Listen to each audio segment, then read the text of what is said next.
আসসালামু আলাইকুম রহমতুল্লাহি ওয়া নাহমাদুহু ওয়া নুসাল্লি আলা রাসূলিহিল কারীম আম্মা বা'দ। বিসমিল্লাহির রহমানির রহিম। আলহামদুলিল্লাহ। শামাইলে তিরমিজির আজকে আমরা ৩৫ নম্বর পরিচ্ছেদ, ৩৫ না, আমরা ৩৪ পড়বো আজকে ইনশাআল্লাহ। ৩৪ নম্বর পরিচ্ছেদ হচ্ছে বাবু কাইফা কানা কালাম রাসূলিল্লাহ সাল্লাল্লাহু আলাইহি ওয়াসাল্লাম। কালাম শব্দের অর্থ হচ্ছে কথা। তো রাসূল সাল্লাল্লাহু আলাইহি ওয়াসাল্লামের কথা কেমন ছিল? কথা বলতে এখানে বোঝানো হচ্ছে তিনি যখন কথা বলতেন মানুষের সঙ্গে, অথবা আহ মানে বক্তৃতা করতেন বা ওয়াজ করতেন, মানুষকে নসিহত করতেন, তো সেই সময় তার কথা বলার ধরন কেমন ছিল, বাচনভঙ্গি কেমন ছিল। তো এখানে আমরা 3টি হাদিস দেখবো এই চ্যাপ্টারের মধ্যে। শেষের হাদিসটা একটু লম্বা, বাকি আহ প্রথম দুটি হাদিস একদম ছোট ছোট। তো আয়েশা রাদিয়াল্লাহু তাআলা আনহা থেকে বর্ণিত প্রথম হাদিসটি, তিনি বলছেন যে কলাত কানা রাসূলুল্লাহি সাল্লাল্লাহু আলাইহি ওয়াসাল্লাম ইয়াসরুদু সারদাকুম হাদা ওয়ালাকিন্নাহু কানা ইয়াতাকাল্লামু বিকালামিন বাইয়িনিন ফাসলিন ইয়াহফাজুহু মান জালাসা ইলাইহি। আয়েশা রাদিয়াল্লাহু তাআলা আনহা বলেন যে আল্লাহ রাসূল সাল্লাল্লাহু আলাইহি ওয়াসাল্লাম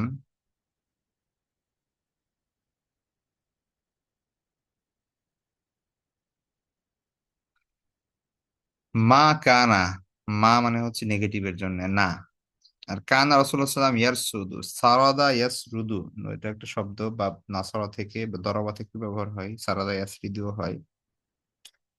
এটার শাব্দিক অর্থ হচ্ছে সেলাই করা। ঠিক আছে, মানুষ যখন আমরা যে সেলাই মেশিনে যখন কাপড় সেলাই করি, তখন এটা তো মানে আস্তে আস্তে করা যায় না, যখন একবারে দেই দ্রুত কতগুলো সেলাই হয়ে যায়।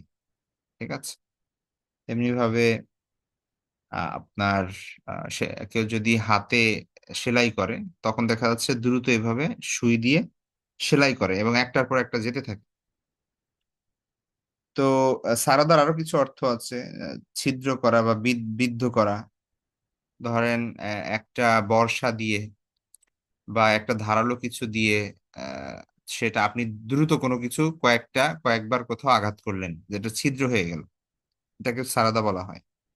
ঠিক আছে, তো এটা হচ্ছে আপনার শাব্দিক অর্থ। এইখান থেকেই মূলত আহ, সেই সময় বলা হতো ইয়াসরুদু, সারাদা ইয়াসরুদু, যে যে ব্যক্তি দ্রুত কথা বলতো, মানে একটার পর একটা শব্দ মুখ দিয়ে বের হচ্ছে বারবার, যেমনি ভাবে বর্ষা কোথাও এরকম আঘাত করে বারবার, অথবা সেলাই যেরকম মানুষ কি করে, সেলাই করে একটার পর একটা সুই গেঁথে চলেছে। ঠিক আছে, তো এইভাবে মানুষের মুখ থেকে যে বারবার মানে শব্দ বের হচ্ছে দ্রুত গতিতে এবং সুন্দর করে কথা বলছে, এটাকে এই যে সারাদা ইয়াসরুদু বলা হয়। ঠিক আছে, তো এটা দ্রুত কথা বলা আমরা এখানে শব্দের অর্থ নিতে পারি। তো আল্লাহ রসুল সাল্লাল্লাহু আলাইহি ওয়াসাল্লামের কথা বলার ধরন আয়েশা রাদিয়াল্লাহু তাআলা আনহা বর্ণনা করছেন যে মা কানা রাসূলুল্লাহ সাল্লাল্লাহু আলাইহি ওয়াসাল্লাম ইয়াসরুদু সারদাকুম হাদা। তো বলছেন অবশ্যই আল্লাহ রাসূল সাল্লাল্লাহু আলাইহি ওয়াসাল্লাম ইন্তেকালের পরে যেই সকল ব্যক্তিবর্গ বা তাবেঈগণ আল্লাহ রাসূল সাল্লাল্লাহু আলাইহি ওয়াসাল্লামকে দেখেন নাই, বিশেষ করে এখানে উরওয়া ইবনে জুবাইরের কথা বলা হচ্ছে। উরওয়া হচ্ছে আয়েশা রাদিয়াল্লাহু তাআলা আনহার বোন আসমা বিনতে আবি বকর, তার ছেলে। ঠিক আছে, তো সেই উরওয়া, তো উরওয়া হচ্ছে আপনার এই যে উরওয়া ইবনে জুবাইর, তো সে হচ্ছে আয়েশা রাদিয়াল্লাহু তাআলার ভাগিনা। তো তাকে আল্লাহ রাসূল আয়েশা রাদিয়াল্লাহু তাআলা বলছেন যে আল্লাহ রাসূল সাল্লাল্লাহু আলাইহি ওয়াসাল্লাম তোমাদের মতো এরকম দ্রুত কথা বলতেন না। ঠিক আছে, মা কানা রাসূলুল্লাহ সাল্লাল্লাহু আলাইহি ওয়াসাল্লাম ইয়াসরুদু সারদাকুম হাদা, আল্লাহ রাসূল সাল্লাল্লাহু আলাইহি ওয়াসাল্লাম তোমাদের ন্যায় এভাবে চটপটে, তাড়াতাড়ি, ঠিক আছে, দ্রুত কথা বলতেন না। ওয়ালাকিন্নাহু, বরং তিনি কানা ইয়াতাকাল্লামু, কথা বলতেন, বিকালামিন বাইয়িনিন ফসলিন। কালাম শব্দের অর্থ কথা আমরা জানি, আর বাইয়িন মানে হচ্ছে সুস্পষ্ট, ঠিক আছে। ফসলুন মানে হচ্ছে পৃথক। ফসল বলা হয় একটা বইয়ের অধ্যায়কে, মানে কয়েকটা ভাগে বিভক্ত থাকে একটা বই, প্রত্যেকটা অধ্যায়কে বলা হয়, পরিচ্ছেদকে বলা হয় ফসল, যেহেতু একটা থেকে আরেকটা পৃথক। তো ফসল মানে হচ্ছে, এখানে বোঝাচ্ছে যে কথা আল্লাহ রাসূল সাল্লাল্লাহু আলাইহি ওয়াসাল্লাম এমন ভাবে বলতেন, সেটা হতো স্পষ্ট, এবং একটা শব্দ থেকে আরেকটা শব্দ পৃথক করা যেত। মানে এই একটা কথা বললেন, তারপর এই একটা কথা বললেন, তারপর এই একটা কথা বললেন, এভাবে আলাদা আলাদা আলাদা করে থেমে থেমে আল্লাহ রাসূল সাল্লাল্লাহু আলাইহি ওয়াসাল্লাম মানুষ যেন বুঝতে পারে সুস্পষ্টভাবে কথা বলতেন, ঠিক আছে। তো এটা ছিল আল্লাহ রাসূল সাল্লাল্লাহু আলাইহি ওয়াসাল্লামের কথা বলার ধরন। এমনকি আয়েশা রাদিয়াল্লাহু আনহা বলছেন যে ইয়াহফাজুহু মান জালাসা ইলাইহি, যারা বসে আছে সামনে, মানে আল্লাহ রাসূল সাল্লাল্লাহু আলাইহি ওয়াসাল্লামের কথা শুনছেন, তারা চাইলে মুখস্থ করে ফেলতে পারতো আল্লাহ রাসূল সাল্লাল্লাহু আলাইহি ওয়াসাল্লামের কথা, ঠিক আছে। ইয়াহফাজুহু মান জালাসা ইলাইহি, যারা বসে শুনছে কথা, চাইলে আল্লাহ রাসূল সাল্লাল্লাহু আলাইহি ওয়াসাল্লামের এই কথা মুখস্থ করে ফেলতে পারতো। আল্লাহ রাসূল সাল্লাল্লাহু আলাইহি ওয়াসাল্লাম এত সুস্পষ্ট করে, ভেঙে ভেঙে, ধীরে ধীরে কথা বলতেন, তাড়াতাড়ি চটপট করে, মানে কি বলে, বাকপটুতা দেখাতেন না। বা আমরা সাধারণত দ্রুত কথা বলি, দেখা যাচ্ছে যে শুনতে খুব চমৎকার মনে হয়, ওয়াও, কিন্তু আপনার শ্রোতারা আসলে ওইভাবে ভালো করে হৃদয়ঙ্গম করতে পারে না, বুঝতে পারে না, ঠিক আছে। এখন ধরেন বিতর্ক হয়, কত দ্রুত একজন বিতর্কী মানে কথা বলে, এবং মানুষ হাততালি দিচ্ছে, ঠিক আছে, চমৎকার শোনা যাচ্ছে, বাচনভঙ্গি, তার স্টাইল, ইত্যাদি ইত্যাদি। কিন্তু আল্লাহ রাসূল সাল্লাল্লাহু আলাইহি ওয়াসাল্লাম যেই গুরুত্বপূর্ণ কাজের জন্য এই পৃথিবীতে পাঠানো হয়েছে আল্লাহ রাসূল সাল্লাল্লাহু আলাইহি ওয়াসাল্লামকে, কারো হাততালি পাওয়ার জন্যও না, মানুষ ওয়াও কি চমৎকার করে কথা বলে এই প্রশংসা বাণী শোনার জন্যও না, আল্লাহর মেসেজ মানুষের কাছে পৌঁছে দেওয়ার জন্য। সুতরাং তার এইটাই মূল দায়িত্ব, যে তিনি কি করবেন, আল্লাহ রাসূল সাল্লাল্লাহু আলাইহি ওয়াসাল্লাম তার যে উপর যে দায়িত্ব আছে, আল্লাহ রাসূল সাল্লাল্লাহু আলাইহি ওয়াসাল্লাম আল্লাহর যে বাণী আছে, সেই বাণীটা যেন তিনি মানুষ পর্যন্ত পৌঁছাতে পারেন, আর সাধারণ মানুষ সবাই, সর্বশ্রেণীর মানুষ যেন তাকে বুঝতে পারেন। এই জন্য তিনি সহজ ভাষায়, ভেঙে ভেঙে, সুন্দর করে, আলাদা আলাদা, সুস্পষ্ট করে কথা বলতেন, ঠিক আছে। তো এটা হচ্ছে আল্লাহ রাসূলের কথা বলার স্টাইল, সেটাই এখানে বলা হচ্ছে যে মা কানা রাসূলুল্লাহ সাল্লাল্লাহু আলাইহি ওয়াসাল্লাম ইয়াসরুদু সারদাকুম হাযা, আল্লাহ রাসূল সাল্লাল্লাহু আলাইহি ওয়াসাল্লাম তোমাদের মতো এরকম চটপটে, এরকম তাড়াতাড়ি, দ্রুত গতিতে কথা বলতেন না। ওয়ালাকিন্নাহু কানা ইয়াতাকাল্লামু বিকালামিন বাইয়িনিন ফাসলিন, কিন্তু তিনি কথা বলতেন সুস্পষ্ট করে, আপনার পৃথক পৃথক করে, ঠিক আছে। ইয়াহফাজুহু মান জালাসা ইলাইহি, শ্রোতারা চাইলে সেটা মুখস্থ করে নিতে পারতো, এইভাবে তিনি কথা বলতেন। এটা গেল হচ্ছে আয়েশা রাদিয়াল্লাহু তাআলার হাদিস, যিনি হচ্ছেন আল্লাহ রাসূল সাল্লাল্লাহু আলাইহি ওয়াসাল্লামের ওয়াইফ, তার থেকে ভালো আর কে জানবে যে আল্লাহ রাসূল সাল্লাল্লাহু আলাইহি ওয়াসাল্লাম কিভাবে কথা বলতেন। দ্বিতীয় যে হাদিসটা, সেটা হচ্ছে আনাস ইবনে মালিক রাদিয়াল্লাহু তাআলা, রাসূল সাল্লাল্লাহু আলাইহি ওয়াসাল্লামের 10 বছরের খাদেম, একসঙ্গে রাসূল সাল্লাল্লাহু আলাইহি ওয়াসাল্লামের ঘরেই বড় হয়েছেন তিনি, তো তার থেকে আর ভালো কে জানবে আল্লাহ রাসূল সাল্লাল্লাহু আলাইহি ওয়াসাল্লাম কিভাবে কথা বলতেন। তো এই হাদিসে আমরা দেখছি আনাস রাদিয়াল্লাহু তাআলা আনহু বলছেন, কানা রাসূলুল্লাহি সাল্লাল্লাহু আলাইহি ওয়াসাল্লাম ইউঈদুল কালিমাতা সালাসান লিতুকালা আনহু, আল্লাহ রাসূল সাল্লাল্লাহু আলাইহি ওয়াসাল্লাম ইউঈদু, আআদা ইউঈদু মানে রিপিট করা, তিনি রিপিট করতেন আল কালিমাতা কথা, সালাসান তিনবার, লিতুকালা আনহু যাতে করে তা হৃদয়ঙ্গম করা যায়, যাতে করে সেটা বোঝা যায়, মানুষ যেন সেটা ভালোভাবে বুঝতে পারে, এই জন্য তিনবার করে তিনি কথা বলতেন। এখন এটা এমন না যে প্রত্যেকটা কথা আল্লাহ রাসূল তিনবার বলতেন, যেই বিষয়গুলো খুব গুরুত্বপূর্ণ ছিল এবং আল্লাহ রাসূল সাল্লাল্লাহু আলাইহি ওয়াসাল্লাম চাইতেন যে মানুষ এটা বুঝুক ভালো করে, খুব ইম্পর্টেন্ট বিষয়, সেই বিষয়টাকে তিনি তিনবার করে বলতেন, ঠিক আছে। আমরা অনেক সময় বলি না যে আবারও বলছি এইটা, আবারও বলছি এটা, ঠিক আছে, এরকম আল্লাহ রাসূল সাল্লাল্লাহু আলাইহি ওয়াসাল্লামের যখন গুরুত্বপূর্ণ কোনো কথা বলতেন, সাধারণ কথাবার্তা না, গুরুত্বপূর্ণ কোনো কথা বলতেন, যে বিষয়ে তিনি চাইতেন যে সবাই এটা বুঝে নেক, মুখস্থ করে নেক এবং হৃদয়ঙ্গম করে নেক, তখন তিনি এই কথাগুলো 3 বার করে বলতেন। ঠিক আছে। তো সেটা এখানে বলা হয়েছে, কানা রাসূলুল্লাহ সাল্লাল্লাহু আলাইহি ওয়াসাল্লাম ইউঈদুল কালিমাতা সালাসান লিতুকালা আনহু, যে আল্লাহ রাসূল সাল্লাল্লাহু আলাইহি ওয়াসাল্লাম তার কথাকে 3 বার তিনি রিপিট করতেন, 3 বার বলতেন কোনো কথা প্রয়োজনে, যাতে করে শ্রোতারা কি করতে পারে, ভালোভাবে বুঝতে পারে। লিতুকালা আনহুম, এটা মাজহুল বা হচ্ছে প্যাসিভ ভয়েসে দেওয়া হয়েছে, যাতে করে সেটা হৃদয়ঙ্গম করা যায়। ঠিক আছে, বোঝা যায়।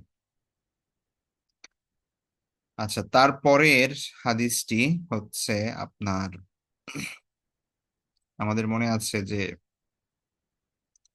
একদম শুরুর দিকে আল্লাহ রাসূল সাল্লাল্লাহু আলাইহি ওয়াসাল্লামের গঠন, শারীরিক গঠন, অবয়ব, সেগুলো বর্ণনার জন্য হিন্দ ইবনে হালা, ওই যে আপনার হাসান ইবনে আলী রাদিয়াল্লাহু তাআলা আনহু, রাসূল সাল্লাল্লাহু আলাইহি ওয়াসাল্লামের যে মানে মেয়ের, মানে তার যে নাতি, ঠিক আছে, মেয়ের ঘরের আহ হাসান এবং হুসাইন আমরা জানি। তো হাসান রাদিয়াল্লাহু তাআলা আনহা, তার যে রাদিয়াল্লাহু তাআলা আনহু, তার যে মামা হিন্দ ইবনে আবু হালা, আ মানে খাদিজা রাদিয়াল্লাহু তাআলা আনহার আগের ঘরের ছেলে। ঠিক আছে, তিনি তার যে বর্ণনা, আমরা বলেছিলাম যে তিনি ছিলেন, এখানে হাদিসের মধ্যে আছে যে তিনি ছিলেন ওয়াসফান। ওয়াসফান মানে হচ্ছে, দেখেন, সাহাবাই সাহাবী তো অনেকেই ছিল, তাই না? কিন্তু আহ, মানে একটা সমাজের সকল মানুষের কথা বলার ধরন, তারপর হচ্ছে আকল, বুদ্ধি, বিবেচনা, এসব কিছু এক থাকে না। কারো এইদিকে পারদর্শিতা থাকে, কারো অন্যদিকে পারদর্শিতা থাকে, এটাই স্বাভাবিক। ঠিক আছে। কেউ দেখা যাচ্ছে যে বিজনেসে খুব সফল, কেউ দেখা যাচ্ছে অন্য কাজে খুব সফল, কেউ দেখা যাচ্ছে খুব ভালো যোদ্ধা, আবার কেউ খুব ভালো লিডার। তো এক এক গুণ থাকে এক এক মানুষের। আপনি কোনো একটা জায়গায় ঘুরে আসছেন, আপনাকে জিজ্ঞেস করা হলো যে দেখি তো ওই জায়গাটার বর্ণনা দাও, আর আপনি যেভাবে দিবেন, আর একজনকে জিজ্ঞেস করলে সে হয়তো এর থেকে ভালো দিবে অথবা খারাপ দিবে। ঠিক আছে, হতেই পারে। আবার কেউ হয়তো বা এমন সুন্দর চমৎকার করে লিখতে পারবে যে মনে হচ্ছে আপনার চোখের সামনে সেটা ভাসছে। তো এরকম সবার কথা বলার ধরন এক না, সবার বোঝানোর স্টাইল এক না। তো আল্লাহ রাসূল সাল্লাল্লাহু আলাইহি ওয়াসাল্লামের যত হাদিস বর্ণনা করা হয়েছে, কিছু হাদিস আছে দেখা যাচ্ছে যে ক্যাজুয়ালি সাহাবা একরাম বর্ণনা করছেন যে তিনি এরকম ছিলেন, তার জায়গা থেকে বর্ণনা করেছেন। কিন্তু যে ব্যক্তি সুন্দর করে বর্ণনা করতে পারে, তার বর্ণনার মাধুর্য অন্যরকম। ঠিক আছে। তো আল্লাহ রাসূল সাল্লাল্লাহু আলাইহি ওয়াসাল্লামকে নিয়ে যত বর্ণনা আছে, 2 জন সাহাবী ছিলেন স্পেশাল, যারা হচ্ছে এই ব্যাপারে পারদর্শী ছিল। হ্যাঁ? তার মধ্যে একজন হচ্ছে এই হিন্দ ইবনে আবু হালা। তো হিন্দ ইবনে আবু হালা, তিনি হচ্ছেন রাসূল সাল্লাল্লাহু আলাইহি ওয়াসাল্লামের যে ওয়াইফ খাদিজা রাদিয়াল্লাহু তাআলা আনহা, তার আগের ঘরের ছেলে। মানে রাসূল সাল্লাল্লাহু আলাইহি ওয়াসাল্লামের আহ মানে ঘরেই তিনি বড় হয়েছেন ধরতে গেলে। ঠিক আছে। তো মানে তিনি তার হচ্ছে সৎ ছেলে, বা তিনি তিনি হচ্ছে রাসূল সাল্লাল্লাহু আলাইহি ওয়াসাল্লাম তার সৎ বাবা আর কি। ঠিক আছে, আমাদের পরিভাষায়। তো তো এখন খাদিজা রাদিয়াল্লাহু তাআলা আনহার তো আর এক, রাসূল সাল্লাল্লাহু আলাইহি ওয়াসাল্লামের সব সন্তানই তো প্রায় আল্লাহ রাসূল সাল্লাল্লাহু আলাইহি ওয়াসাল্লামের সব সন্তানই তো প্রায় খাদিজা রাদিয়াল্লাহু তাআলা আনহা থেকে। তাহলে খাদিজা রাদিয়াল্লাহু তাআলা আনহার মেয়েই তো ফাতিমা রাদিয়াল্লাহু তাআলা আনহা। তো তার আহ তিনি, ফাতিমা রাদিয়াল্লাহু তাআলা আনহা এবং এই হিন্দ ইবনে আবু হালা, তারা তো 2 ভাই বোন, কিন্তু মা তো এক, কিন্তু বাবা আলাদা আর কি। ফাতিমা রাদিয়াল্লাহু তাআলার বাবা হচ্ছে আল্লাহ রাসূল সাল্লাল্লাহু আলাইহি ওয়াসাল্লাম, আর হিন্দ ইবনে আবু হালার বাবা হচ্ছে আবু হালা, আগের ঘরের, মানে খাদিজা রাদিয়াল্লাহু তাআলার আগের ঘরের হাজবেন্ড, মানে আগের হাজবেন্ড আর কি। হ্যাঁ? তো সেই হিসেবে হাসান রাদিয়াল্লাহু তাআলা আনহুর মামা। ঠিক আছে। তো তিনি, তাকে বলা হতো ওয়াসফ। ওয়াসফ মানে হচ্ছে যে খুব সুন্দর করে বর্ণনা দিতে পারে। ঠিক আছে। তো এরকম মানুষ খুব বেশি ছিল না। তো সেই তিনি হাসান রাদিয়াল্লাহু তাআলা, তিনি জিজ্ঞেস করতেন আল্লাহ রাসূল সাল্লাল্লাহু আলাইহি ওয়াসাল্লামের ব্যাপারে, এবং তিনি তার গুণগুলো বর্ণনা করতেন। দীর্ঘ একটা হাদিস, যে যেটার কিছু অংশ ইমাম তিরমিজি রাহমাতুল্লাহ আলাইহি শুরুর দিকে এনেছেন, যে অংশগুলো গঠন সংক্রান্ত। আর এইখানে তার চারিত্রিক আরো কিছু স্বভাবের বিষয়গুলো এখানে তুলে ধরেছেন। ঠিক আছে, এটা হচ্ছে দ্বিতীয় পার্ট ওই হাদিসের, সেম হাদিসের। তো এই জন্য এই হাদিসটার বিশেষ গুরুত্ব আছে শামাইলের গ্রন্থগুলোতে। কারণ এইভাবে বর্ণনা অন্য কেউ দিতে পারে নাই। ঠিক আছে, আল্লাহ রাসূল সাল্লাল্লাহু আলাইহি ওয়াসাল্লামের যে বর্ণনা, এটা এইভাবে অন্য কেউ দিতে পারেনি। আচ্ছা, তো এখানে এখানে দেখেন, আনিল হাসান ইবনে আলিয়িন কল, হাসান ইবনে আলী রাদিয়াল্লাহু আনহু তিনি বলেন, সাআলতু খালি হিন্দ ইবনে আবি হালা, যে আমি আমার মামা, খালুন মানে হচ্ছে মামা, আমি আমার মামা হিন্দ ইবনে আবু হালাকে জিজ্ঞেস করলাম। ঠিক আছে, ওয়াকানা ওয়াসফান, এবং সে ছিল অসফ মানে বর্ণনাকারী, মানে খুব সুন্দর করে বর্ণনা করতে পারতো। আমি তাকে বললাম, সিফলি মান্তিক মান্তিক রাসূলুল্লাহ সাল্লাল্লাহু আলাইহি ওয়াসাল্লাম, আল্লাহ রাসূল সাল্লাল্লাহু আলাইহি ওয়াসাল্লাম এর মান্তিক মানে নুতুক থেকে এসেছে, মানে কথা বলার ধরন, স্টাইল, এটা আমাকে বাচন ভঙ্গি, আল্লাহ রাসূল সাল্লাল্লাহু আলাইহি ওয়াসাল্লামের বাচন ভঙ্গি সম্পর্কে আমাকে বলুন। তো তিনি কি বললেন, এখানে একটু এটা খুব ইম্পর্টেন্ট একটা বিষয়। তিনি বলেন, কানা রাসূলুল্লাহ সাল্লাল্লাহু আলাইহি ওয়াসাল্লাম মুতাওয়াসিল আহজান। মুতাওয়াসিল, তাওয়াসুল মানে একটার একটার সাথে সম্পর্ক। ওয়াসল আমরা জানি হামজায় ওয়াসল, হামজায় আসল, ওয়াসল মানে হচ্ছে মিলানো। ঠিক আছে, মুতাওয়াসিল মানে হচ্ছে যেটা চলমান, যেটা শেষ হয় না, মিলিত থাকে সব সময়। হ্যাঁ, আর হুজুন এর বহুবচন আহজান। হুজুন মানে হচ্ছে চিন্তা, পেরেশানি। তাহলে মুতাওয়াসিল আল আহজান মানে হচ্ছে সব সময় তিনি চিন্তিত থাকতেন, সব সময় মানে একটা পেরেশানির মধ্যে থাকতেন। ঠিক আছে, আল্লাহ রাসূল সাল্লাল্লাহু আলাইহি ওয়াসাল্লামের পেরেশানি তো কোনো শেষ নাই। মানে এটা তো দুনিয়াবি পেরেশানি না, আখিরাতের পেরেশানি, উম্মতকে নিয়ে পেরেশানি, মানুষকে নিয়ে পেরেশানি, তাই না? তার উপর যে দায়িত্ব, সে দায়িত্ব সঠিকভাবে পালন করার পেরেশানি। আর দুনিয়াবি পেরেশানি তো আছে, যেগুলো দুনিয়াবি না, মানে টোটালি ধরেন আপনার, মানে তার ঘরে খাবার নাই, এটা নিয়ে আল্লাহ রাসূলের কোনো কোনো সময় কোনো পেরেশানি ছিল না। তার পেরেশানি হচ্ছে তিনি কিভাবে তার দায়িত্ব মানুষের কাছে পৌঁছে দিবেন, তার উম্মতের কি হবে পরকালে, তাই না? সেই জিনিসগুলো মূলত তার পেরেশানির কারণ, এবং এই পেরেশানিটা তার সব সময় থাকতো। এমন না যে তিনি আহ, মানে কখনো পেরেশানি থাকতেন আবার কখনো হচ্ছে আহ ইসে থাকতেন, এরকম কোনো বিষয় না। সব সময় তার মধ্যে একটা পেরেশানির ভাব থাকতো, মুতাওয়াসিল আল আহজান। ঠিক আছে, সব সময় একটা চিন্তা, একটা পেরেশানির ভাব ছিল। দা ইমাল ফিকরা, দাইম মানে হচ্ছে স্থায়ী, আর ফিকরা মানে হচ্ছে চিন্তা, সব সময় চিন্তিত।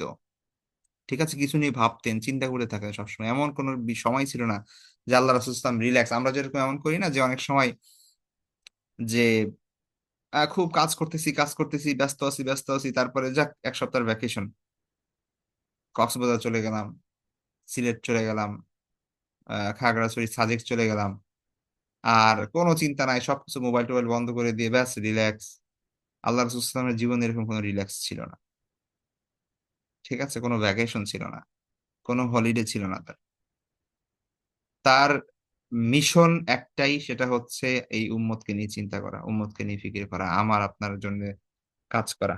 এবং সেই পেরেশানি তিনি সার্বক্ষণিক, তিনি খাবার খেতেন, ঘুমাতেন, সব সময় তার মধ্যে একটা চিন্তার একটা ভাব থাকতো। তিনি যখন চুপচাপ বসে থাকতেন, তখন তিনি ফিকির করতেন, চিন্তা করতেন। ঠিক আছে, এই চিন্তাটা তার কখনোই পার্সোনাল লাইফে এফেক্ট করে নাই। মানে এমন না যে তিনি চিন্তার কারণে মানুষের সাথে হেসে কথা বলছেন না, খারাপ ব্যবহার করছেন, এরকম কিছু না। তিনি মানুষের সাথে ভালো ব্যবহার করছেন, উপদেশ দিচ্ছেন, কেউ আসলে পরামর্শ দিচ্ছেন, মানুষকে আল্লাহর পথে ডাকছেন, তার খাবার খাচ্ছেন, কাজ করছেন, কোথাও কোনো প্রয়োজনে যাচ্ছেন, মীমাংসা করে দিচ্ছেন মানুষের মধ্যে, সবকিছুই করছেন। কিন্তু দেখে বোঝা যাচ্ছে যে ইনি কিছু ভাবছেন, কিন্তু চিন্তা করছেন, কিন্তু পেরেশান তিনি। ঠিক আছে, আমরা অনেক সময় দেখে বুঝি না যে কি হয়েছে তোর, এরকম আমরা জিজ্ঞেস করি। ঠিক আছে, আমরা এটাকে মনে করি যে এটা তো মানে অ্যাবনর্মাল সিচুয়েশন। হ্যাঁ, খুশি হাসি খুশি থাকবা সবসময়, একটা তোমার মধ্যে কোনো চেতনা চিন্তা থাকবে না, কোনো ধরনের ইয়া থাকবে না। কেউ যদি বসে চিন্তা করে, আমরা জিজ্ঞেস করি যে কি ব্যাপার, কি হয়েছে। এই যে যে অবস্থাটা, এটা আল্লাহ রাসূলের সার্বক্ষণিক অবস্থা। মুতাওয়াসিল আল আহজার মানে তার থেকে এই চিন্তা পেরেশানি এটা দূর হতো না কখনো। দা ইমাল ফিকরা, সব সময় চিন্তিত থাকতেন। লাইসাত লাহু রাহা, রাহাতুন, এই শব্দটা ইম্পর্টেন্ট। ঠিক আছে, রাহাতুন শব্দের অর্থ হচ্ছে স্বস্তি। তাই না? আমরা একটা কাজ করার পরে অবশেষে মনে করি, আহ যাক, পরীক্ষা শেষ হয়েছে, যাক আমাদের যাক ছুটি পাইলাম। ঠিক আছে, এই যে একটা আরাম, অবকাশ, বিশ্রাম বা শান্তি, এটা হচ্ছে রাহা শব্দের অর্থ। লাইসাত লাহু রাহা, তার কোনো রাহাত ছিল না, কোনো আরাম ছিল না। ওই যেটা বললাম যে আমরা এই যে ট্রিপে চলে যাই ভ্যাকেশনে, নিজের রিক্রিয়েশন, নিজেকে আবার মানে একটু গোছায় নেওয়ার জন্য, এই এই সময় আল্লাহ রাসূলের ছিল না। সব সময় তিনি থাকতেন পেরেশানিতে, সব সময় চিন্তিত অবস্থায় থাকতেন। আলাদা কোনো ভ্যাকেশনের টাইম, আলাদা কোনো নিজের জন্য সময় বের করা, আরাম করা, ঠিক আছে, স্বস্তির জন্য যে এক সপ্তাহ যাক সব দাওয়াতি কাজ বন্ধ, সবকিছু বন্ধ, এক সপ্তাহ আমি ব্যাস একটু তাইফ থেকে ঘুরে আসি, বা একটু সমুদ্রের উপকূল থেকে ঘুরে আসি, ঠিক আছে, এরকম কোনো বিষয় ছিল না। ঠিক আছে, অথবা 3 দিন কোনো কাজ নাই। সবাইকে বলে দিয়েছেন ধরেন 3 দিন কোনো কিছু হবে না, আমার কাছে কেউ আসবে না, আমাকে একটু একলা থাকতে দাও, এরকম কখনো ছিল না, সিচুয়েশন ছিল না। তবিলুস সাক্তি, তবিলুস সাক্তি, অধিকাংশ, তবিল মানে হচ্ছে দীর্ঘ, সাকাত, সাক্তুন মানে হচ্ছে উস্কুত, আমরা বলি না চুপ থাকা, নীরব থাকা, সাক্ত। আমরা যে এই যে সাক্তা করি, এখান থেকে আসছে শব্দ, কোরআনে পড়তে গিয়ে আমরা সাক্তা করি না, সাক্তা মানে হচ্ছে পজ দেওয়া আর কি, হ্যাঁ, একটু নীরব থাকা। ঠিক আছে, পজ, পজ দেওয়া বা নীরব থাকা, এটা হচ্ছে সাক্তা বলি আমরা। তাহলে তবিলুস সাক্তি মানে হচ্ছে দীর্ঘ নীরব, মানে দীর্ঘ নীরবতা বজায় রাখতেন। প্রয়োজনে কথা বলতেন, বিনা প্রয়োজনে কথা বলতেন না। আর হচ্ছে নীরব, দীর্ঘ নীরবতা, অনেক সময় দেখা যায় আমরা চুপচাপ থাকতে পারি না, মানে কিছু একটা কথা বলতে হবে, কিছু একটা করতে হবে, কিন্তু ভাবার সময় কম আমাদের। কিন্তু আল্লাহ রাসূল সাল্লাল্লাহু আলাইহি ওয়াসাল্লাম দীর্ঘ সময় ভাবতেন, কথা কম বলতেন। ঠিক আছে, চুপ আছেন, ব্যাস চুপ আছেন, তিনি ভাবছেন, চিন্তা করছেন। ঠিক আছে, তো এই নীরবতাটা, এটা অনেক অনেক বড় একটা জিনিস। ঠিক আছে, যারা বেশি নীরব থাকতে পারে তারা কাজ করতে পারে বেশি, আর যারা বেশি কথা বলে এরা কাজ কম করতে পারে। তাহলে তবিলুস সাক্তি মানে হচ্ছে অধিকাংশ সময় নীরব থাকতেন, লা ইয়াতাকাল্লামু ফি গায়রি হাজাতিন, অপ্রয়োজনীয় কোনো কথা বলতেন না, যেখানে প্রয়োজন নাই সেখানে কোনো কথা বলতেন না। লা ইয়াতাকাল্লামু, কথা বলতেন না, ফি গায়রি হাজাতিন, প্রয়োজন ছাড়া। ইয়াফতাতিহুল কালামা ওয়া ইয়াখতিমুহু বিইসমিল্লাহি তাআলা, তিনি তার কথা শুরু করতেন, কথা শেষ করতেন আল্লাহর নামে। ঠিক আছে, আল্লাহর নামেই, আল্লাহর প্রশংসা দিয়ে বা আল্লাহর নামে বিসমিল্লাহ বলে বা আলহামদুলিল্লাহ বলে কি করতেন, আল্লাহর নামেই তিনি কথা শুরু করতেন এবং শেষ করতেন আল্লাহর নামে।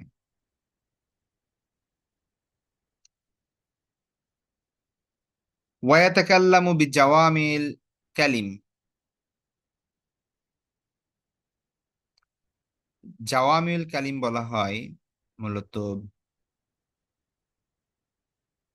ব্যাপক অর্থবোধক। ঠিক আছে, অর্থাৎ অল্প কথায় বেশি মিনিং, এটাকে বলা হয় জাওয়ামিউল কালিম। ঠিক আছে, তাহলে তিনি কথা বলতেন মানে অল্প বাক্যালাপে অধিক অর্থবোধক কথা বলতেন। কথা কম বলতেন কিন্তু যেটা বলতেন অনেক মিনিং থাকতো সেখানে।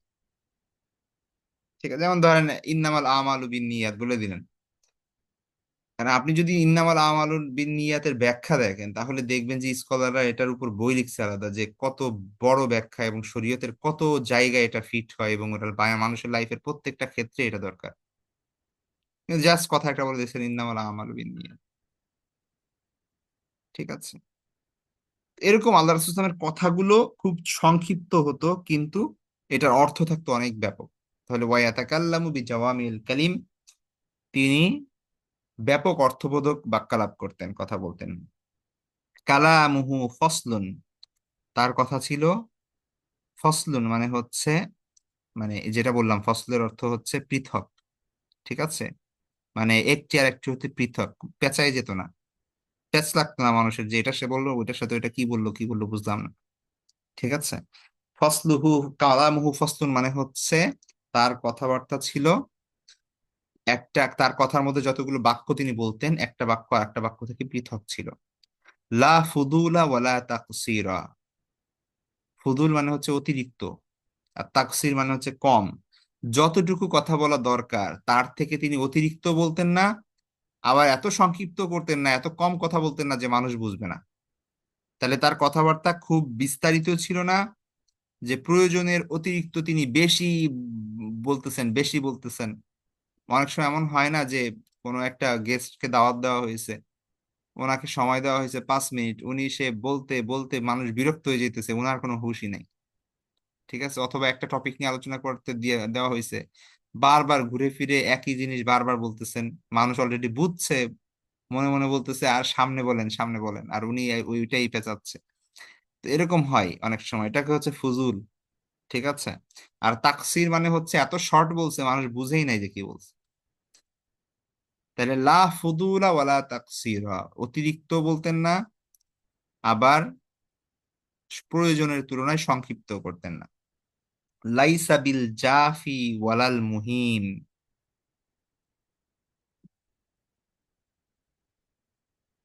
জাফি বলা হয় কঠোর।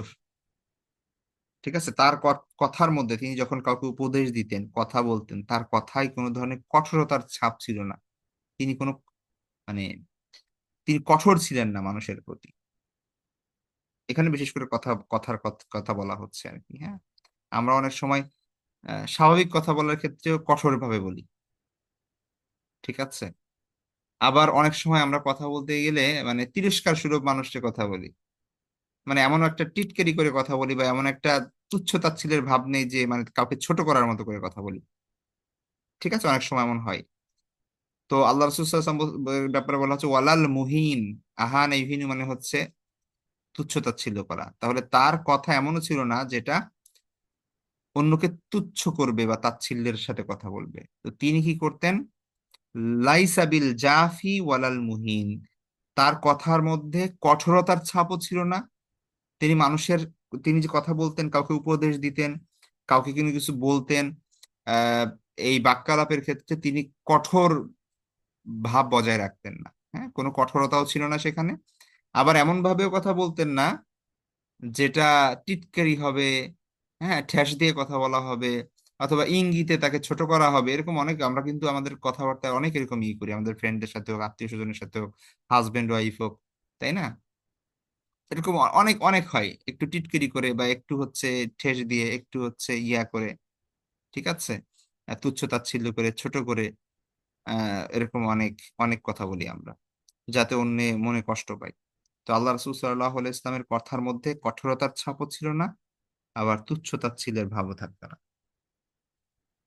ইউআজিমুন নিয়ামা, তিনি নিয়ামতকে, আল্লাহর নিয়ামতকে, নিয়ামত মানে কি?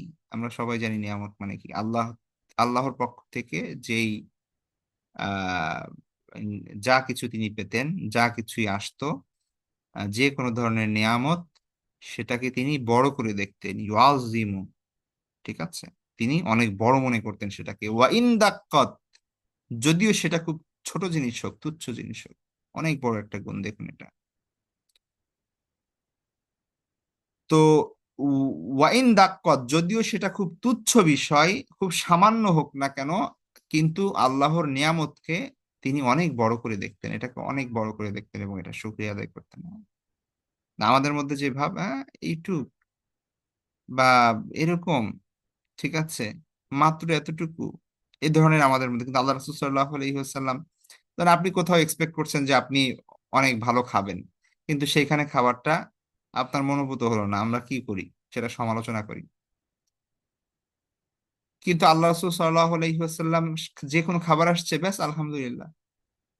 ঠিক, আপনাকে যদি অনেক কেউ দাওয়াত দেয় এবং দাওয়াত দেওয়ার পরে আপনি যান, পরে যদি যাই দেখেন যে আপনাকে খাবার দিছে, ঠিক আছে, নর্মাল খাবার, তো আপনি মনে মনে বলবেন কি করলো এটা, দাওয়াত দিলে এমন ভাবে যে মনে হচ্ছে কি খাওয়াবে। হ্যাঁ, আর এখন খাওয়াচ্ছে এইটা। স্বাভাবিকভাবে আমাদের এক্সপেকটেশন অনুযায়ী না হইলে আমরা কি করি? সমালোচনা করি বা মনে কষ্ট পাই অ্যাটলিস্ট, বা হচ্ছে। কিন্তু আল্লাহ রসুল সাল্লাহ ইসলাম যে কোনো বিষয়ে, যত ছোট বিষয় হোক না কেন, সেটার তিনি বড় করে দেখতেন সেটাকে, এবং সেটা শুকরিয়া আদায় করতেন। লা ইয়াজুম্মু মিনহা শাইআন, তিনি সেটার কোনো ক্রিটিসাইজ করতেন না, দোষ ত্রুটি খুঁজতেন না। ঠিক আছে, যত সামান্যই হোক সেটাকে বড় করে দেখতেন, কোনো কি করতেন না, লা ইয়াজুম্মু মিনহা শাইআন, কোনো দোষ ত্রুটি খুঁজতেন না সেখানে। এতটুক কেন, এইটা কেন, এর থেকে ভালো জিনিস কি পাওয়া নাই? ঠিক আছে, আহ ইত্যাদি ইত্যাদি, এই ধরনের কোনো কোনো তার ছিল না। গয়র আন্নাহু লাম ইয়াকুন ইয়াদুম্মু যাওয়াকান ওয়ালা ইয়ামদাহুহু, খাবারের বিষয়ে যেই খাবার তিনি খেতেন বা হচ্ছে আপনার আহ, যে খাদ্য সামগ্রী তিনি গ্রহণ করতেন সেগুলোর দুইটা জিনিস এখানে বলা হয়েছে। একটা হচ্ছে লাম ইয়াকুন ইয়াদুম্মু, তিনি সেইটার দোষ ত্রুটিও বর্ণনা করতেন না, ওয়ালা ইয়ামদাহুহু, সেটার প্রশংসাও করতেন না। আমরা যেটা করি এটা হচ্ছে, এমনি প্রশংসা তো আল্লাহর করবেন যে আল্লাহ আপনাকে খাওয়াইছে, বা যেই ব্যক্তি আপনাকে খাওয়াইছে তাকে শুকরিয়া আদায় করবেন আলহামদুলিল্লাহ। কিন্তু খাবার নিয়ে একটা অবসেশন আমাদের মধ্যে বর্তমান সমাজে যে কাজ করে, হ্যাঁ, আলাদা এখন ফুড ব্লগার, ফুড ব্লগিং, তারপরে হচ্ছে এই যে মানে মানে খাবারটাকে মনে করা হচ্ছে যে এটাই দুনিয়ার সবকিছু, এবং এটা এত মজা, এত টেস্ট, এটার রেটিং, এই সেই হাবিজাবি। আল্লাহ রাসূল সাল্লাল্লাহু আলাইহি ওয়াসাল্লামের দেখেন, তিনি না খাবারের দোষ থাকলে সেটা দোষও বলতেন না, বা দোষ ধরতেন না খাবারের, আবার এটা উচ্ছ্বসিত প্রশংসাও করতেন না। ওয়াও, এই খাবারটা তো সেই টেস্ট, এত এত মজা। এটা কোনো দিন মানে কি আপনার আল্লাহ রাসূল সাল্লাল্লাহু আলাইহি ওয়াসাল্লামের নেচারে ছিল না এটা, যেটা খাবার আছে আলহামদুলিল্লাহ ব্যাস এটাই মজা। ওইভাবেই আলহামদুলিল্লাহ আল্লাহ শুকরিয়া আদায় করতেন, যিনি তাকে খাওয়াইছেন তার জন্য দোয়া করতেন। কিন্তু খাবার এটা অতিরিক্ত প্রশংসা করা, এটা তিনি কখনোই করতেন না। ঠিক আছে, কারণ ওইটা একজন মানে যিনি আখিরাতের চিন্তায় চিন্তিত, যিনি হচ্ছেন মানুষের ফিকিরে ব্যস্ত, মানে খাবার কি হলো এবং সেটা নিয়ে এত পড়ে থাকা, এটা এটা তো তার স্বভাবের সাথে যাবে না। ঠিক আছে, তো আল্লাহ রাসূল সাল্লাল্লাহু আলাইহি ইসলাম খাবারের উচ্ছ্বসিত প্রশংসাও করতেন না, আবার ত্রুটি ত্রুটি ক্ষতিও দেখতেন না। ঠিক আছে। ওয়ালা তুকযিবুহু দুনিয়া, দুনিয়ার কোনো বিষয় তাকে রাগান্বিত করতে পারতো না, পার্থিব কোনো বিষয়ের কারণে তিনি রাগ প্রকাশ করতেন না। খুব ইম্পর্টেন্ট একটা বিষয়, হ্যাঁ।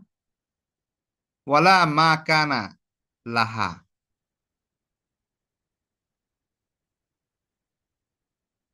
দেখেন আল্লাহ রাসূল সাল্লাল্লাহু আলাইহি ওয়াসাল্লাম এই জিনিসটা খুব ইম্পর্টেন্ট একটা বিষয়। আমরা তো আমাদের দুনিয়ার সবকিছুর ব্যাপারেই আমাদের রাগ, ক্ষোভ, ঝগড়া ঝাঁটি, অভিমান, মারামারি, কাটাকাটি দুনিয়া নিয়েই, আখিরাত নিয়ে কিন্তু কিছুই না। আপনার ছেলে রেজাল্ট খারাপ করছে, তারে মারতেছেন আপনি, আর নামাজ পড়তেছেন না এই জন্য কিছু বলতেছেন না। ঠিক আছে। তো ব্যাপারটা হচ্ছে যে যে আপনার মেয়ে দেখা যাচ্ছে যে কি করতেছে না, ওই আহ পর্দা করছে না, এটা আপনার কোনো খেয়াল নাই। ঠিক আছে, এটা নিয়ে এটা কোনো বিষয়ই না। কিন্তু সে ওই কি বলতেছে যে আপনার আহ জবের ক্ষেত্রে, তারপরে হচ্ছে তার ইসের ক্ষেত্রে, রেজাল্টের ক্ষেত্রে কোনো ধরনের কমতি হলে, আপনার এক্সপেকটেশন থেকে নিচে হলে আপনি তাকে শাসাচ্ছেন, বকছেন, তাই না? তো ব্যাপার হচ্ছে যে আমাদের সব রাগের মূল কারণ, গোস্সার মূল কারণ হচ্ছে দুনিয়া। কিন্তু আল্লাহ রাসূল সাল্লাল্লাহু আলাইহি ওয়াসাল্লাম দুনিয়ার কারণে কখনো রাগেন নাই। ঠিক আছে, দুনিয়ার কোনো বিষয়ে তাকে কখনো রাগাইতে পারে নাই, বা এটার কারণে তিনি কখনো ক্ষোভ প্রকাশ করেন নাই। দুনিয়ার কারণে কখনো তিনি আক্ষেপ প্রকাশ করেন নাই। শুধু না, দুনিয়া এবং দুনিয়ার যা কিছু, দুনিয়ার যত ম্যাটার আছে, ঠিক আছে, ওয়ামা কানা লাহা মানে হচ্ছে দুনিয়ার যত ম্যাটার আছে, দুনিয়ার যত ইস্যু আছে, দুনিয়ার পার্থিব সম্পদ এবং দুনিয়ার যত ইস্যু, এর কোনো কিছুই আল্লাহ রাসূল সাল্লাল্লাহু আলাইহি ওয়াসাল্লামকে কখনো কি করতে পারে নাই। না এটার জন্য তিনি রাগ হয়েছেন কখনো, না তিনি আক্ষেপ করেছেন। তবে ফাইদা তুউদ্দিয়াল হাক্কু লাম ইয়াকুম লিগাদাবিহি শাইউন হাত্তা ইয়ান্তাসিরা লাহু, তবে যদি এমন হয় যে কোনো ব্যক্তি সীমা লঙ্ঘন করেছে, মানে একজন ব্যক্তি আরেকজন ব্যক্তির হক নষ্ট করেছে, এখন এটা তো সমাধান করতে হবে, এই জন্য তিনি রাগান্বিত হতেন, এবং এটার তিনি কি করতেন, ইয়ান্তাসিরুল রহমান হচ্ছে এটার প্রতিশোধ নিতেন। প্রতিশোধ মানে হচ্ছে তার বিচার করতেন আর কি। ঠিক আছে, তিনি দুনিয়ার এই ব্যাপারগুলো তাকে টানতো না, এর মানে এই না যে আরেকজনের হক আরেকজন নষ্ট করবে এটা আল্লাহ রাসূল সাল্লাল্লাহু আলাইহি ওয়াসাল্লাম মেনে নিবেন, এরকম না। ঠিক আছে। তো তার ব্যক্তিগত ব্যাপারে তিনি কি করেন নাই, কখনো দুনিয়ারকে প্রাধান্য দেন নাই, দুনিয়ার ব্যাপারে রাগ গোসা করেন নাই, দুনিয়াকে বড় করে দেখেন নাই, আহ আক্ষেপও করেন নাই কোনো বিষয়ে যে এটা পেলাম না, ওরকম ইত্যাদি ইত্যাদি কোনো কিছু না। আবার অন্যের ব্যাপারে তিনি খুব সচেতন ছিলেন, যে কেউ যদি কারো হক নষ্ট করে, কেউ যদি শরীয়তের কোনো বিধান নষ্ট করে, সেই জায়গায় আল্লাহ রাসূল সাল্লাল্লাহু আলাইহি ওয়াসাল্লাম আবার রাগ করতেন, এই জায়গায় তার তার থেকে রাগান্বিত আর কেউ ছিল না। ঠিক আছে, সেটাই বলা হচ্ছে। ওয়ালা ইয়াগদাবু লিনাফসিহি, তিনি নিজের কারণে কখনো রাগান্বিত হন নাই। ব্যক্তিগত প্রতিশোধ পরায়ণ মোটেও ছিলেন না তিনি। তার তার থেকে বেশি অত্যাচারিত আর কে হয়েছে? সামাজিকভাবে বয়কটের শিকার হয়েছেন, শারীরিকভাবে নির্যাতিত হয়েছেন, লাঞ্ছিত হয়েছেন, অপদস্থ হয়েছেন, সবভাবে মানুষ তাদের কাকে কি করার চেষ্টা করছে, কতই না শাস্তি, মানে তাকে অত্যাচারিত হয়েছেন তিনি। সে তায়েফ থেকে শুরু করে মক্কা, ঠিক আছে, এমন ইহুদিদের দ্বারা মদিনায়, সব। কিন্তু তিনি ব্যক্তিগত, তাকে যে আক্রমণ করা হয়েছে, ব্যক্তিগতভাবে লাঞ্ছিত করা হয়েছে, ব্যক্তিগত অপদস্থ করা হয়েছে, এর একটা নজিরও আছে যে তিনি এটার প্রতিশোধ নিয়েছেন কোনো? বরং কি করেছেন? আল্লাহর কাছে দোয়া করেছেন তাদের হেদায়েতের জন্য। একটা এক্সাম্পল এমন নেই যে ব্যক্তিগত কারণে আল্লাহ রাসূল সাল্লাল্লাহু আলাইহি ওয়াসাল্লাম রাগান্বিত হয়েছেন বা তাদেরকে প্রতিশোধ নিয়েছেন। এটার একটা এক্সাম্পল এমন নেই। ওয়ালা ইয়ান্তাসিরু লাহা, আল্লাহ রাসূল সাল্লাল্লাহু আলাইহি ওয়াসাল্লাম ব্যক্তিগত কারণে কখনো প্রতিশোধ গ্রহণ করেননি। ঠিক আছে, দেখা যাচ্ছে যে আল্লাহর বিধানের ক্ষেত্রে তখন হচ্ছে, তখন কি হয়েছে, অন্যের হকের ব্যাপারে তখন হচ্ছে এই বিষয়গুলো সামনে আসছে, তখন সেটার বিচার হয়েছে। কিন্তু ব্যক্তিগত কারণে আল্লাহ রাসূল সাল্লাল্লাহু আলাইহি ওয়াসাল্লাম কখনোই এগুলার কোনো প্রতিশোধ নেন নাই। বরং দেখা যাচ্ছে যে এমন অপরাধ করছে মানুষ যেটা ক্ষমার অতীত, তারপরেও যখন তারা ইসলামে গ্রহণ করছে, ব্যাস আল্লাহ রাসূল সাল্লাল্লাহু আলাইহি ওয়াসাল্লাম তাদেরকে বুকে টেনে নিয়েছেন। কোনো ব্যক্তিগত রাগ গোসা কোনো কিছুই তিনি দেখান নাই। ঠিক আছে,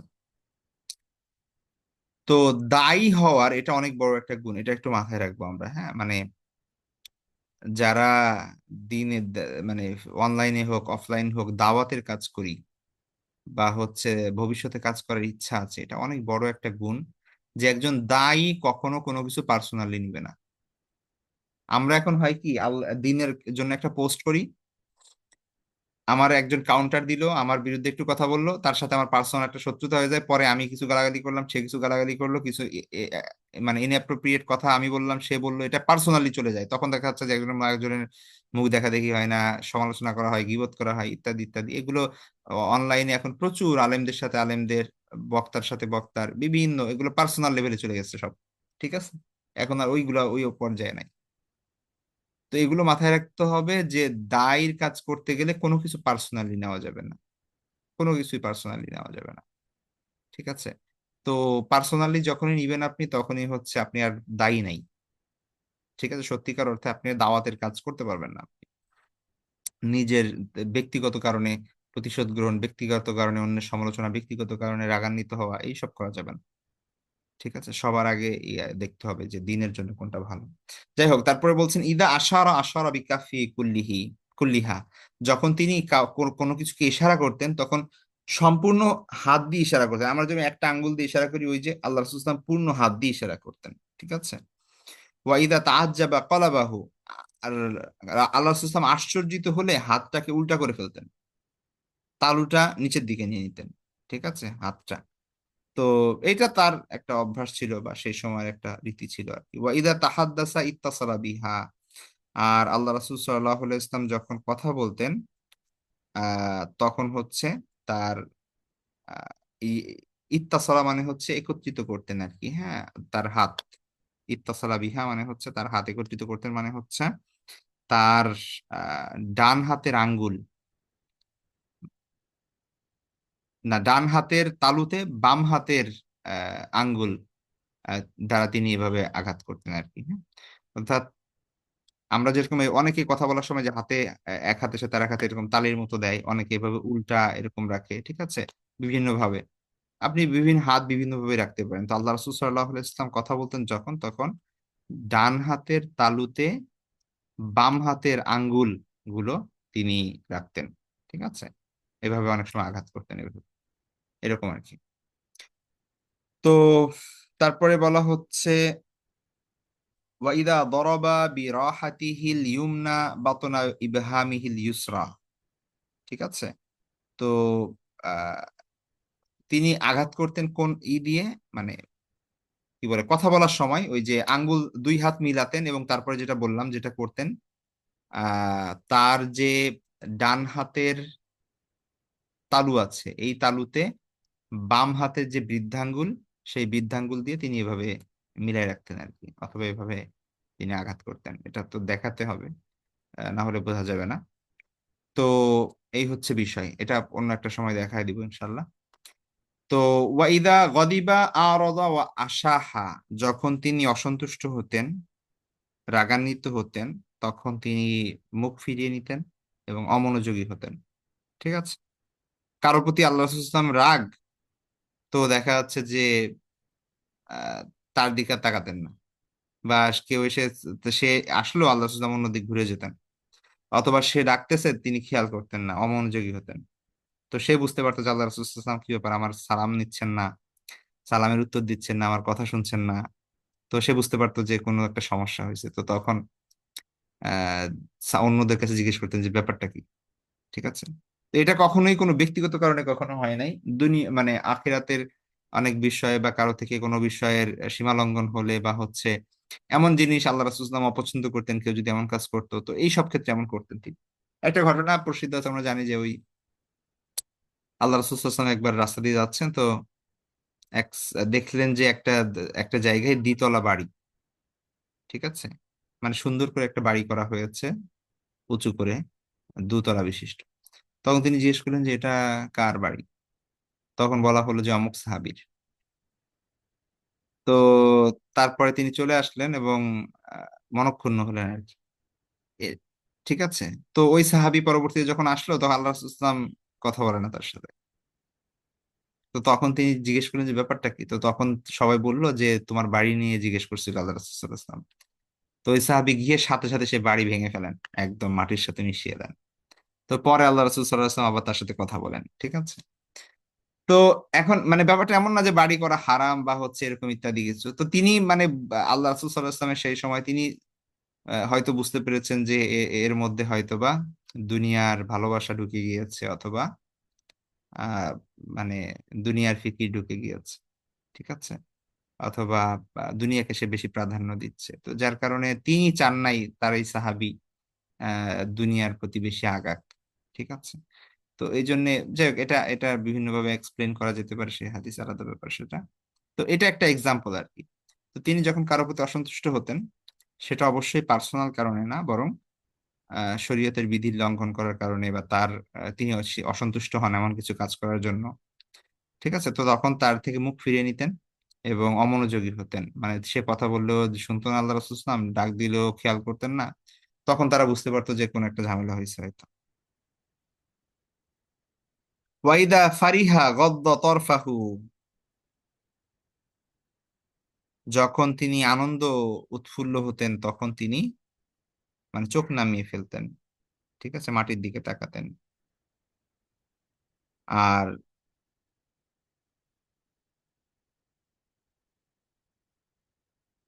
আর জুল্লু দহিকিহি আর তাবাসসুম, তার সাধারণ যে হাসি ছিল সেটা ছিল মুচকি হাসি। মানে তিনি কখনো হা হা হা আমাদের মতো এরকম করে হাসতেন না। সাধারণ তার হাসির নিয়ম ছিল হচ্ছে মুচকি হাসি, যেখানে মানে আমরা যেভাবে স্মাইল করি আর কি। ঠিক আছে। তো দেখা যাচ্ছে যে তিনি স্বাভাবিকভাবে যে হাসতেন, সেখানে তার দাঁতও দেখা যেত না, এভাবে তিনি হাসতেন। আর মাঝে মাঝে তিনি আর একটু বেশি হাসলে তার দাঁত দেখা যেত।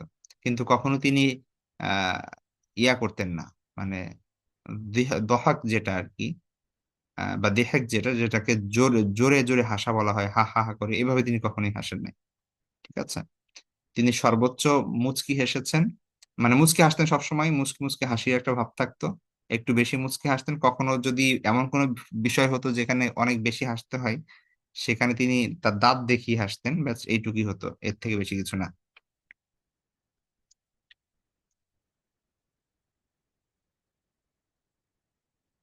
ইয়াফতারু আন মিসলি হাব্বিল গামাম, মানে উনি বলছেন, রাবি বলছেন যে যখন তিনি হাসতেন, তখন তার দাঁত দেখা যেত কেমন যেন বরফের মতো সাদা, শুভ্র। ঠিক আছে, তার দাঁত দেখা যেত। তো এই হচ্ছে হাদিস। এখানে দেখেন আল্লাহ রাসূল সাল্লাল্লাহু আলাইহি ওয়াসাল্লামের গুণগুলো, এগুলো আমাদের জন্য কতটা ইম্পর্টেন্ট। এই গুণগুলো যদি কোনো মানুষ মানে যতটুকুই পারে, যতটুকুই ফলো করতে পারে, আমরা তো হান্ড্রেড হান্ড্রেড কখনোই সম্ভব না যে আমরা সব সময় চিন্তিত থাকবো, সব সময় ইসের মধ্যে থাকবো, কোনো ধরনের ভ্যাকেশন নিব না, এটা তো আমরা আসলে সম্ভব না। আমরা অধিক নীরবতা বজায় রাখবো, প্রয়োজন ছাড়া কথা বলবো না, ঠিক আছে। আহ তারপরে হচ্ছে আপনার অল্পতে তুষ্ট থাকবো, যতটুকুই আসবে আল্লাহ শুকরিয়া আদায় করব, কখনো কোনো পার্সোনাল কারণে কারোর সাথে রাগারাগি করবো না, আমাদের কথায় কি থাকবে না, কঠোরতা থাকবে না, কাউকে তিরস্কার তাচ্ছিল্য খোঁটামাত দেওয়া, এই ধরনের কোনো কথা কথা থাকবে না, ঠিক আছে। খাবার বা অন্য কোনো কিছুতে ত্রুটি তালাশ করব না। আহ দুনিয়ার কোনো কারণে খুব বেশি রাগান্বিত হব না, এটাকে আল্লাহর উপর ছেড়ে দিব। যদি এমনও হয় যে আমার হক নষ্ট করা হচ্ছে অন্য কেউ, এটার জন্য মানে তো তো তো তোকে দেখে ছাড়বো, এই ধরনের কোনো বিষয় কিন্তু তিনি কখনো করতেন না। তো এই ধরনের এগুলো যদি আমরা একটু মানে আমাদের পার্সোনাল লাইফে যদি আমরা একটু চেষ্টা করি, আমাদের বর্তমানে সোশ্যাল যত প্রবলেম আছে, ফ্যামিলিগত যত প্রবলেম আছে, পার্সোনাল যত প্রবলেম আছে, এগুলো সব সমাধান কিন্তু এখানেই। এটাই কিন্তু ওষুধ। এখন মানুষ দেখা যাচ্ছে যে কত ধরনের বিষয় নিয়ে চিন্তিত পেরেশানিতে মধ্যে আছে। এগুলোই কিন্তু ওষুধ, মূলত আল্লাহ রাসূল সাল্লাল্লাহু আলাইহি ইসলামের চরিত্র, ঠিক আছে। তার যে এই বিষয়গুলো, এটাই কিন্তু ইম্পর্টেন্ট বিষয়। তো যাই হোক, আমরা এই পর্যন্তই থাকবে। আমাদের নেক্সট চ্যাপ্টার হচ্ছে আল্লাহ রাসূল সাল্লাল্লাহু আলাইহি ওয়াসাল্লামের হাসির বর্ণনা, ঠিক আছে। ফি দাহিকি রাসূলুল্লাহ সাল্লাল্লাহু আলাইহি ওয়াসাল্লাম, রাসূল সাল্লামের হাসির বর্ণনা, খুব চমৎকার একটা চ্যাপ্টার। নেক্সট ক্লাস ইনশাআল্লাহ, তো ওটা আমরা নেক্সট ক্লাসে পড়বো। আজকে পর্যন্তই থাকবে। তো সে পর্যন্ত সবাই ভালো থাকবেন, দোয়া করবেন। আল্লাহ হাফেজ, আসসালামু আলাইকুম ওয়া রাহমাতুল্লাহি ওয়া বারাকাতুহু।